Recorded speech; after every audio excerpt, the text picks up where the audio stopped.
corner, Gabriel Macario. What's up? How you doing, my brother? Pretty good. Life's good, man. Can't complain. Yes, sir, man. I just want to ask you a few questions, man. I see you in the gym, dedicating your time every day, dedicating it to others. Same. And me personally, I got some personal questions that I really want to ask you, and I want to know the answers to. Mm-hmm. Okay, being a nutritionist coach, how does nutrition impact a fighter's performance and his recovery?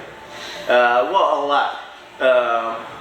Recovery, performance, and I think especially longevity, because especially when you're young, you can get away with eating shit and still performing well if you're talented, if you train hard enough.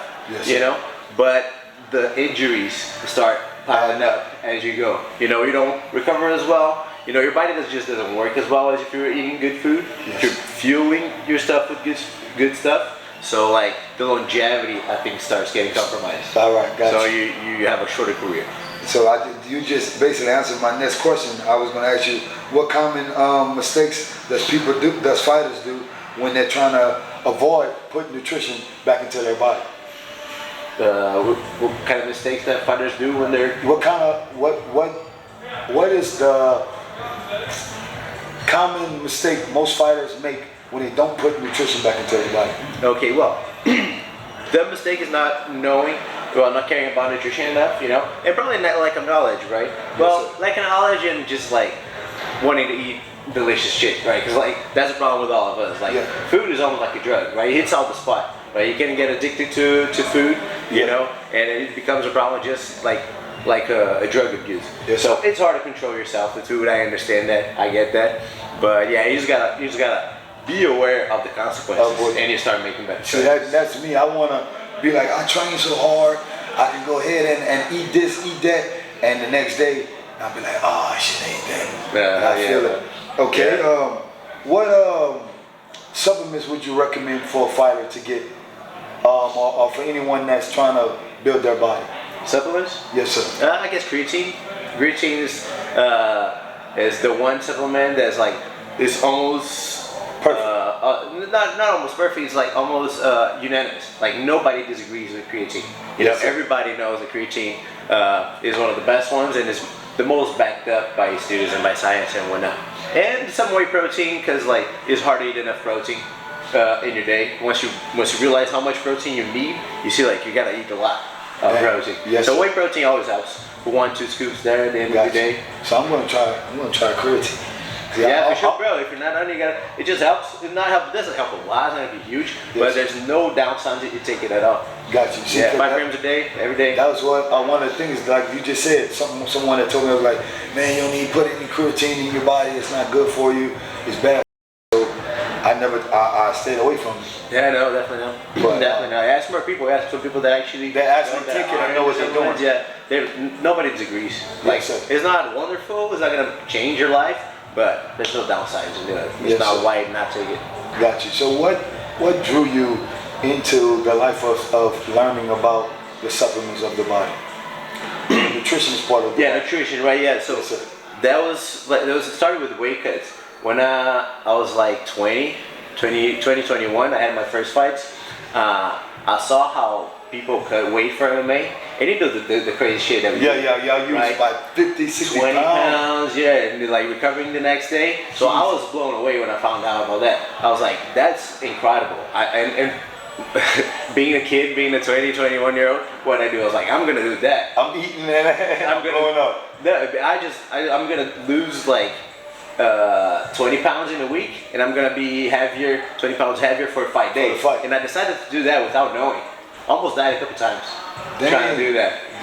And then, I was like, oh yeah, the guys have died trying to cut weight for MMA. Yeah. See, in boxing we don't. In Brazil it happened, in Asia it happened pretty recently too. In boxing we don't cut. We cut, but not as much as you guys. Y'all can cut, man, and I need to figure that remedy out. Because if I can drop down to 140, oh my God, watch out, fellas. So that was me, right? I want to fight. Not only I want to get to a lower weight class, I want to fight heavy as fuck when I fight too, because I want to be strong. But it is more and more lately. I believe that it's showing that's not good. People that stopped, everybody started doing that. That's the culture in MMA, right? Yeah. In boxing, not as much because you have a lot more weight classes. Yes, sir. In MMA is a back gap of 10 to 15 pounds. 15 pounds, yes, sir. So you do that a lot, but when you see like now recently, guys stop doing that, going to weight class heavier, having more success. Gotcha. Not being as small, not being as ripped, being having a little fat, but I don't know whatever it is. Maybe they're just healthier.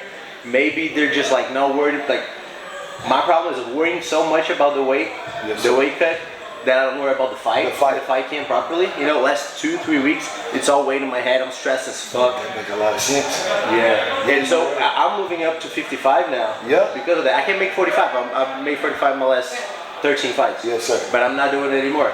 There's too much worry about the weight. I just want to be happy. You know, worry about my weight fight week. Just eat right and just worry fight week.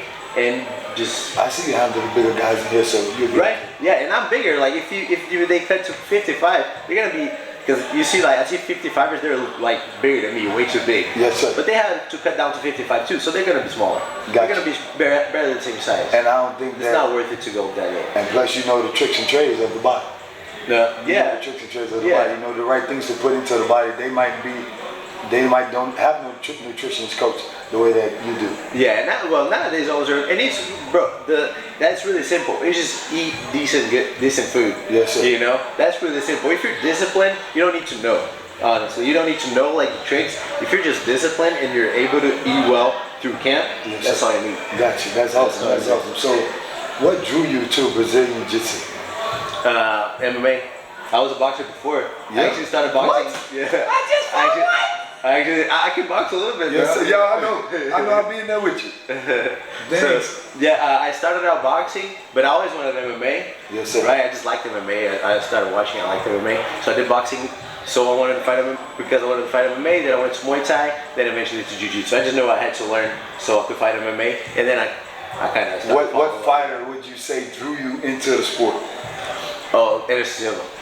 Yeah. MMA and Silva. Man, I always liked it. Chocolate Dale, my boy with that overhand, and Rampage Jackson. Yeah, I like to do it. Boy, Rampage with so I wanted to be Chuck Liddell at the beginning. Yeah. I was like, I'm just gonna have the greatest striking and power, and I'm gonna defend takedowns. I don't want to go to the ground. I don't even want to learn jiu-jitsu. That was me in the beginning. So, yeah, that's learn. what is some tips you can give someone at home that's trying to get into mixed martial arts on the physical side? Do it. Honestly, the best tip I can give, like, just do it. Do it, figure out the rest later. Because just too many advantages, too many upsides to start fighting. Whether it's MMA, whether it's boxing, if you just start training hard and fighting, not even fighting, competing, but having a fight sport, learning a fight sport, sparring a little bit with people in the gym. You know, it doesn't have to be too hard, but just like getting in that environment, like, you know, like getting that aggressiveness out of you. Yeah. You know, and just. You know what scares me about you guys? Y'all so humble. I see some of you guys on the street, and most average people be like, oh, I can test him, I can take him on, and they don't really know what you guys are capable of. Yeah, I mean us, right? Not us, not we, but us, right? You guys too, boxers, right? Like when a guy is like a high level, you see that humble. Yeah, because he got humbled on the way there. Yeah, I try to talk my way out of fight if I can. Oh yeah, of course. Yeah, it's too dangerous, not worth it. But what I'm saying is, I thought as a boxer, okay, as a boxer, I'm a good boxer. I thought, man, maybe I can get in there and mix it up with these guys. Don't try that. Don't try that, guys. Listen, boxing and MMA is totally different. Like boxing, we're badasses, but they're gladiators, man. Like, listen, once you start punching and the man kicking you in your shoulder, kicking your hand, kicking your leg, how you gonna defend that? He starts elbowing, he starts grabbing and slamming you. How you gonna defend those things? So I think that even as boxers, we should go ahead and learn that sweet art, because when I go with these guys and I learn some of their art, and they teach me the sweet science of their sport, man, I love it, and I learned a lot. So I do security. So when they grab me and grab me, show me things, man, it works. It works. So I would just say, don't look at mixed martial arts as just a sport. It's also can teach you a lot about life and defending yourself in case someone runs up on you and try to do anything harmful to you. But what is one of your favorite things to do when it comes to training that you feel like get you in tip-top shape? Oh, okay. I guess live sparring. Sparring? You know, whether in jiu-jitsu, like, and you have to have the drills too, but like that keeps me like sharp. Well, you gotta do a little bit of both. I guess it's a balance of both, right? You have to have some drills to keep like all that movement sharp too, whether it's grappling or striking. But I really like the sparring, like the creativity that you get to play in there, but you can start practicing that in situation. And I guess for me too, like physical therapy. Yes, sir. Because I'm at a point in my career, like I'm 31 years old. I have 11 years as a professional. My shoulder and my hip, like starts catching up yeah. to us. If I train and I don't do physical therapy, I just feel it like in 2 weeks. Yeah. Yes, so sir. as much as I train, I have to do physical therapy. You know, just like strengthening. When you get to a point in your career, like the discipline comes a lot on that, not just in the nutrition, but like keep up your body. You gotta do like the strength conditioning, you know, or the physical therapy, whatever, to keep your shit strong enough to handle the workout. Yes, sir. The sparring, especially. Yes, sir. Man, that's awesome, man. All right. By saying you're 31, you're young. 32. We're young. We got a lot left. We're kids. But at the end of your career, now I found out that you boxed before. Or do you think about the bare knuckle? Oh yeah, I tried.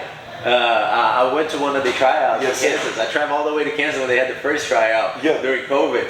Since there was no MMA going around, yeah, they made that tryout there. I traveled, drove to Kansas, did the tryout there, but they didn't pick me, unfortunately. Yeah. But I tried it, and now next step you're gonna regret it. I'm telling you, you're gonna regret it. Right? And now I'm doing dirty boxing though. Yes, sir. In March, you know dirty boxing? No. So it's this organization. They only had one show so far. I'm gonna be on their second. It's MMA gloves, boxing, and elbows. Ooh. No kicks. I can't wait to see this shit here. Right. Man, that's gonna be nice. Oh, are you ready, baby? Yeah, March 22nd in Miami. Yeah, that's awesome. Everything. Hey, when it comes to the fighting, Dada, Kimbo, what is this? A dirty boxing? Like, hey, Miami brings it, man. And they were one of the people that opened up the gates for bare knuckle. Like, yeah. So look, Miami, keep it up, man. We like what you're doing, guys. But man, Mr. Gabe, thank you for coming you, and spending some time with me. Awesome. Hey, man, you're a very good guy. I appreciate you're very you, man. humble. You too. And man, keep it up, man. I want to see you on the top, and I believe you can. Same, brother. Same, Thank you, brother. Thank you. Have a good one. Knockout. How much you try.